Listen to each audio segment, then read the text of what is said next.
Πέρα δεν μπορώ να βάλω. Πού θα... Χώστε στο χαντάκι ρε.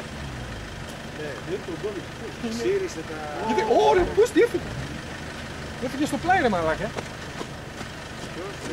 Έφυγε το πάνω από κάτω, έφυγε. Έχει χαντάκι από κάτω.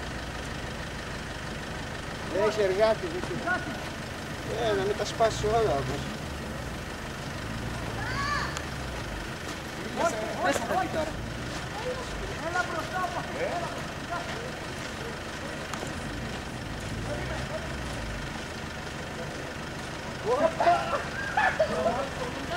Ποιος τα πέφτει?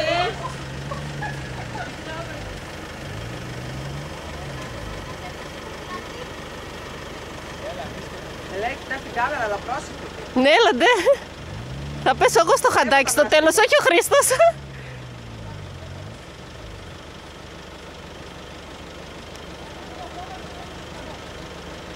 Λέω 11 βαθμούς έξω και τα πιάνουν έτσι. Εκεί που πάνε αλλιώς το βράδυ το αγώνα.